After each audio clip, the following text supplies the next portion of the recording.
One of the great things in physics is the fact that you can get stuff done without having to go anywhere. That is, you can transmit energy without actually transmitting any matter. Let me show you what I mean. This is a slinky stretched between a couple of scientists here. And if I get the animation moving, you can see that there's a pulse in the slinky moving down to the end. Now you can bet that that person at the other end felt that arrived, felt that the pulse arrived, felt the arrival of the energy. But at the same time, there was no transmission of matter from one end to the other. That is, the slinky on the right end closest to us is still there. It didn't move anywhere. Let me show it to you again. Isn't that neat? Yeah, there's movement, of course, but nothing actually transmits from the sender to the receiver. That's pretty neat stuff. What we're talking about here, of course, are waves. Waves transmit energy without transmitting matter. There are a couple of different kinds of waves, and we're going to discuss one of those primarily today. One kind of wave is called a mechanical wave, and it requires what's called a medium. If it's a water wave, the medium is water. If it's a sound wave, the medium is air. If it's a wave in a steel rail, then the steel rail is the medium. But regardless, mechanical waves require a medium, such as ocean waves, sound, a guitar string. On the other hand, electromagnetic waves do not require any kind of medium. They're kind of self-generating in a mysterious way. That's not going to be part of this discussion. But just for example, when we talk about light or X-rays or ultraviolet radiation, all of those things are electromagnetic waves. A pulse is what we call a single disturbance in a medium. Okay, what we just saw with the slinky is an example of a pulse. A pulse might look like this. Just one pulse moving along through, in this case, maybe it's a string or something like that. So that's what we mean by a single disturbance in the medium. Mechanical waves, then, are the point of the rest of this discussion for this video. And there are a couple of kinds of those. Actually, there are many kinds. We're only going to discuss a couple of kinds. There are transverse waves, and in transverse waves, the particles move perpendicular to the motion of the wave. A transverse wave would be like the one that we just saw that pulse move through. Think of taking a string and whipping it back and forth. You end up with something like this. A couple of features of the wave that are worth noting. The wavelength is the distance between two consecutive crests. The crests are the high points in the wave, and the troughs are the low points in the wave. By the way, I could also have picked the distance between two consecutive troughs, and that would have worked just as well. So the distance from here to here is one wavelength. But I could also have picked the distance between two consecutive troughs. That's also a wavelength. Or I could have picked a point where the wave seems to kind of begin and then go through an entire cycle here. And that's also one wavelength. Okay, but wavelength is a distance. Okay, the direction the wave is traveling is to the right, so we have that. And the amplitude is the displacement of the medium at its maximum from its average location. So it's this right here would be our amplitude of the wave, right there. Okay? The wavelength is symbolized by the Greek letter lambda, and it's typically measured in meters in the SI system, but it can be measured in miles for certain kinds of waves, like earthquake waves or certain kinds of seismic sea waves. So we would call lambda the distance from here to here. That is one wavelength. A longitudinal wave is a second kind of wave, and that's the kind we saw in the slinky. It's where the particles of the medium are moving parallel to the wave motion. This is a nice animation, and you can see that it's courtesy of a physicist named Dan Russell. And this is showing a longitudinal wave. These particles appear to be slowly moving from left to right. But if you look at the red particle right here, or the red particle over here, what you'll notice is that those particles, as well as all the other particles, are not actually moving from left to right. They're moving back and forth They move right, then left, then right, then left, but on average, they don't move at all. But the wave keeps on moving. That's called a longitudinal wave, and it can also be called a compression wave.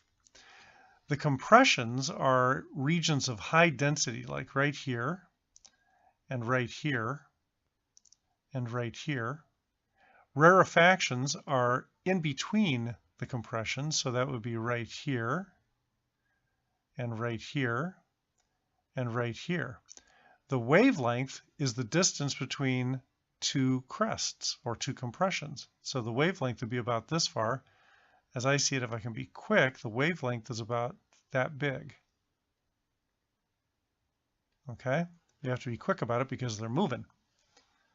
So that's an example of a longitudinal wave, and I think you can see how that fits in with the slinky that we saw at the beginning of the video, because the coils of the slinky were compressed as they moved along. The period is the time for one wave to pass a particular point. Now, let me back that up for a moment. If we go back to this animation, if this is the point I'm talking about, let's count it off, starting with this one, and go 1001, 1002, 1003, 1004. It looks like the period of this wave is about 4 seconds.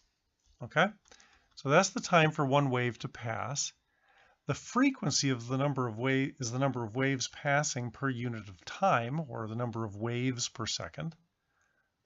And so the frequency is just the reciprocal of the period. Period is seconds per wave. Frequency is waves per second, if you think about it that way. The frequency, symbolized by a lowercase f, is measured in, as I just mentioned, waves per second, or hertz, as we saw in our video on simple harmonic motion. Yes, this is actually related to simple harmonic motion, also known as inverse seconds, the hertz. The period is measured in seconds, so they are in fact reciprocals of each other. In fact, let me write that down here, although you saw it in the other video. The frequency is just 1 over the period. Okay, symbol for period is T, symbol for frequency is F. Okay? The wave speed is also called the wave velocity. It's measured in SI units in meters per second, but it could also again be miles per hour, kilometers per hour, or whatever unit of speed that you want. And it's how fast the wave is moving. If we think about just a crest moving along, the crest has a distance that it travels in one cycle of lambda. That's the wavelength. And it does that in a period of t, which is the time. And so the speed is distance over time, so it's lambda over the period, the wavelength divided by the period. But the period is just the reciprocal of the frequency, so a commonly used expression for this is that the wave speed is the frequency times the wavelength. But that means the same thing as the wavelength divided by the period. Absolutely the same. So let's try an example using this. A sailor notes that ocean wave crests pass by his boat, which is traveling at 2 meters per second in the same direction as the waves, every 7 seconds, and that the distance between wave crests is about 30 meters. Find the speed, frequency, and period of the waves. Well, if we're going to do this, we're going to need to get all of our ducks in a row. So let's suppose that these are our waves in the ocean.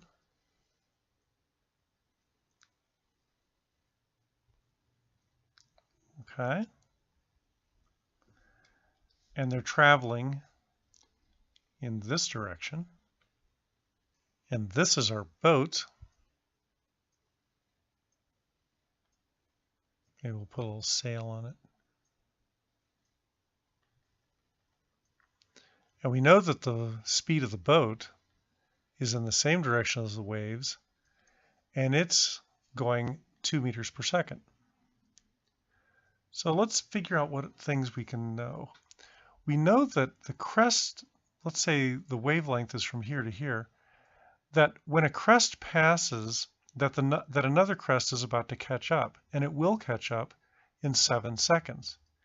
During those 7 seconds, the distance the boat travels is going to be, well, the boat is traveling 2 meters per second times 7 seconds.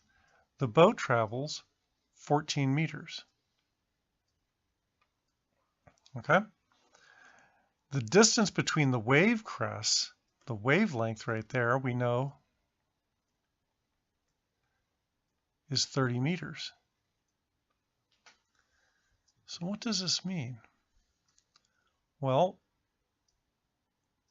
that means that the wave crest had to travel 44 meters. It had to travel its own distance, but then the boat had moved another 14 meters. So the total distance traveled by the wave is going to be 30 plus 44. I'm sorry, 30 plus 14 is 44 meters.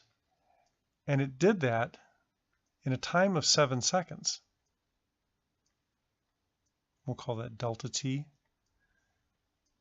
was 7 seconds. So it looks to me that speed is distance divided by time. So the speed of the wave is going to be 44 divided by 7. And that is about 6.3 meters per second. So we found the speed. We got that question answered. There we go. Now, how do we find the frequency? Well, we know that the speed of the wave is the frequency times the wavelength. And so that means the frequency is the speed divided by the wavelength. And so that's going to be 6.3. Let me unround that to 6.29 meters per second, divided by the wavelength, which we already know is 30 meters. And that is about 0.21 waves per second. Or if you prefer, 0.21, what's the term for, or the unit for wave, or frequency? That's right, hertz, 0.21 hertz. Okay, and we've taken care of frequency. What do I mean by the period of the waves? Well, that's the time between waves if the boat were standing still. The time between waves for the boat is 7 seconds. We know that. But if the boat were standing still relative to the Earth, the waves would be coming along more quickly because it wouldn't be traveling with them. So how do we figure it out? Oh, well, that's easy. The frequency is just the reciprocal of the period. So that means the period is just the reciprocal of the frequency. So that's t equals 1 over 0.21. And that is about 4.8 seconds. Because the boat was traveling along with the waves, it took 7 seconds for the waves to catch up.